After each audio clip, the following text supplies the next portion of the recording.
Hello, everyone. Welcome back to another episode of Talking Stuff on LettermenRow.com. I am your host, Jeremy Birmingham. If you're watching this on YouTube, thanks for watching. If you're listening on a podcast, thanks for listening. Let's get started with what is going to be a big recruiting weekend at Ohio State as the Buckeyes, now 2 days away from Wisconsin, get set to host a number of key targets in their 2020 class and their 2021 class. But the biggest visitor this weekend is a 2020 commitment, and that's Jack Miller, the quarterback from Scottsdale, Arizona, who is making his official visit to Columbus as the lone official visitor for the Buckeyes this weekend as they prepare to host the Badgers in a top 15 matchup. Now, if you've been following Ohio State recruiting for the last year, you know who Jack Miller is. If you've been following it more closely in the last 2 months, you know what the perceived drama is around Jack and his recruitment right now. The fact is, Ohio State is in the market for a second quarterback in the class of 2020, and it seems like everyone's kind of just been waiting to see what sort of reaction Jack Miller has when it comes to that pursuit. The Buckeyes have offered a second quarterback in the class of 2020. That is C.J. Stroud from Rancho Cucamonga, California, who made his first visit to Columbus 3 weeks ago when Ohio State hosted Michigan State. The reality is this. Jack Miller has known all about C.J. Stroud for a long time. He's known that the Buckeyes, in general, were going to be looking for a second quarterback for a long time. That is nothing new to Jack Miller. It's nothing new to his family. It's nothing new to anybody who follows Ohio State recruiting. What is new is that right now Jack Miller knows who that second quarterback is. And I guess ultimately the question is, does that matter to Jack more or less than the fact that they're chasing a second quarterback regardless of who it is? Does that make sense? If you know as the quarterback in the class, and every quarterback wants to be the only quarterback in the class. So let's just be clear.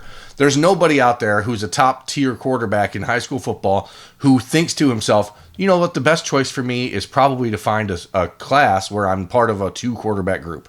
That's malarkey. Nobody's doing it. For Jack Miller to still be committed to Ohio State, knowing that this is happening, and to have made sure to this point to not take visits elsewhere and to be waiting until he gets an opportunity to sit down and talk with Ohio State in person about this situation, to me, reflects that Jack and his commitment is very strong. He wants to be at Ohio State. Now, this weekend, as he gets a chance to sit down with the Ohio State coaching staff and Ryan Day and Mike Yurcich, he's going to figure out exactly how this plays out. Does that mean Ohio State knows how they're going to finish out this recruiting class at quarterback? I don't think so. I don't think the Buckeyes are convinced yet that C.J. Stroud is in the class, but I think that they do believe that it's trending in that direction.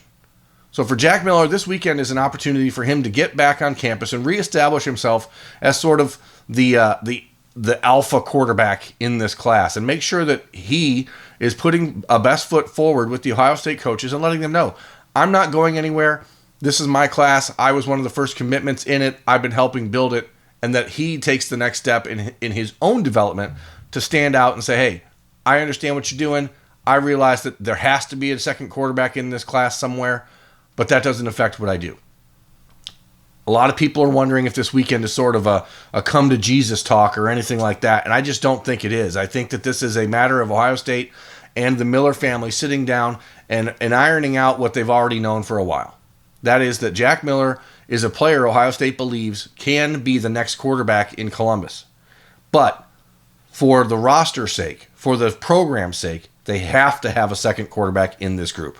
If that means Jack has to compete with somebody after Justin Fields leaves following next season, so be it. The Buckeyes will protect the program before they protect an ego or a kid's feelings. And don't get me wrong, that's not me saying Jack is asking for that. But in general, I think that that's sort of the speculation out there is that Jack wants them to not recruit another quarterback, and that's just not true. Anyway, so Jack's the only official visitor. He's obviously going to have the usual suspects around him. Paris Johnson will be in town. I would expect Josh Fryer, Jacob James, Grant Tuton, any other Ohio State commitment that can make the trip up will. There is not expected to be a group of receivers. Mookie Cooper will be in town, so expect him to get to know Jack a little bit better. But really, this is about Paris Johnson and Jack Miller, who've gotten to know each other very well in the last year and a half, getting some time together. And Paris being the leader of the class in a lot of ways, getting him a chance to sit down and talk to Jack and say, hey, everything's fine. You know you're our guy. Anyway, let's put that to bed. Other than that, in the class of 2020, don't expect to see a lot of movement this weekend for Ohio State. The numbers are simply not there. The one guy that I think people are waiting to see if he was going to show up is Mayan Williams, the running back from Cincinnati Winton Woods High School. I don't believe he's going to be on campus at Ohio State this weekend. With a kid like that, he lives 90 minutes away from Ohio State. He could show up at any time. He has not yet. It's been about a month since he received his scholarship offer from the Buckeyes, and he's not made a trip yet. With weather coming in, it looks like it's going to be a rainy weekend in Columbus. I don't think he's going to make that trip. I think the best possible visit right now for Ohio State and Mayan Williams is Penn State on November 23rd, and I think that's great for the Buckeyes because it allows them an opportunity to really examine Jahmyr Gibbs when he makes his visit to Columbus on November the 9th for the Maryland game. Let's put 2020 to rest for today and talk about 2021. There are 3 5-star 2021 prospects making their way to Ohio State this weekend, and that's who I want to talk about more than some of the other guys. There's obviously going to be more than 3 guys. There's going to be a lot of guys there. And Jack Sawyer, obviously a 5-star defensive end, will be on campus as he always is. But there are 3 additional 5-star 2021 prospects making their way to Ohio State. The first and most important in my mind is Mehdi Ibuka, the 5-star athlete from Steilacoom, Washington. Ohio State is recruiting him as a wide receiver. He is the top of the board for Ohio State at wide receiver. Any other name that you see on that list is below Mehdi Ibuka in the Ohio State plans, okay? This is an Ohio State, Clemson, maybe Washington, maybe Stanford battle right now. This will be Mehdi's second visit to Ohio State. This is a weekend for Brian Hartline to reconnect after he's made some visits around the country in the last few months. On these trips, you want these kids to feel at home, right? That's the goal. Obviously, it's going to be super rainy in Columbus. Maybe that makes Mehdi feel more like he's in the Pacific Northwest. I don't know. I don't think that the rain is going to put a dampen his weekend when it comes to the experience. This is a big opportunity for Brian Hartline to really connect with a kid that he has gotten to know pretty well in the last year, but now can take it to the next level again in person. Ibuka visited Ohio State in March and left that visit extremely high on Ohio State, and that has sort of carried them to this point. I expect him to come out of this visit with similarly glowing reviews. So, beyond that is Damon Payne, the Belleville, Michigan defensive tackle who visited Ohio State for the Michigan State game on October the 4th, 5th? I don't know. I'm not real good with math, but I do know that Damon Payne is a top target at the defensive line position. He is a player who is almost certainly going to be leaving the state of Michigan for high school, as he told me when I visited him at his high school 2 weeks ago. I think this is an Ohio State and Alabama battle to the end, but this is another opportunity for Larry Johnson and the Ohio State experience, the Ohio State atmosphere, to get Payne and his family an idea of what it means to be a Buckeye. This will be, I think, his 8th different trip to Ohio State. He's very familiar with the coaches, very familiar with campus, and this is just one of those times for a kid to get on campus where Ohio State can say, this is who you are, and it's important for Jack Sawyer to get to continue to know a guy like Damon Payne, who he has singled out as one of his top targets when we talked to Jack for an episode of Bermanology back in June. Beyond that, the other 5-star 2021 prospect I want to talk about is Will Shipley. Will Shipley is the top-ranked all-purpose back in the country. He's from Matthews, North Carolina.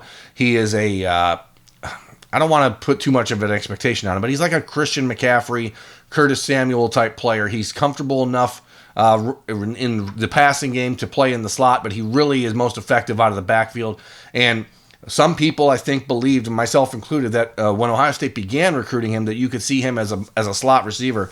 But after talking to him this week about his upcoming visit, it seems more and more like the Buckeyes are talking to him specifically about playing running back because of his ability to be versatile and do multiple things out of the backfield. So this is a huge trip for Shipley. He is a player that is going to be looking at schools like Notre Dame and Stanford and Northwestern, as well as places like Clemson where he's already visited. So you know that he is not just a top-tier prospect, but a player who has interests well beyond football, and it's an opportunity for Ohio State to present itself as a complete university to him and his family, not a football factory, which is something we talked about on Lettermen Row a week ago, if you want to go back to last Friday and read up on that. So that group is sort of the creme de la creme coming into town. There will be dozens of recruits on campus on Saturday. I'll talk all about those guys, who else showed up on Sunday's edition of Dotting the I's on Lettermen Row.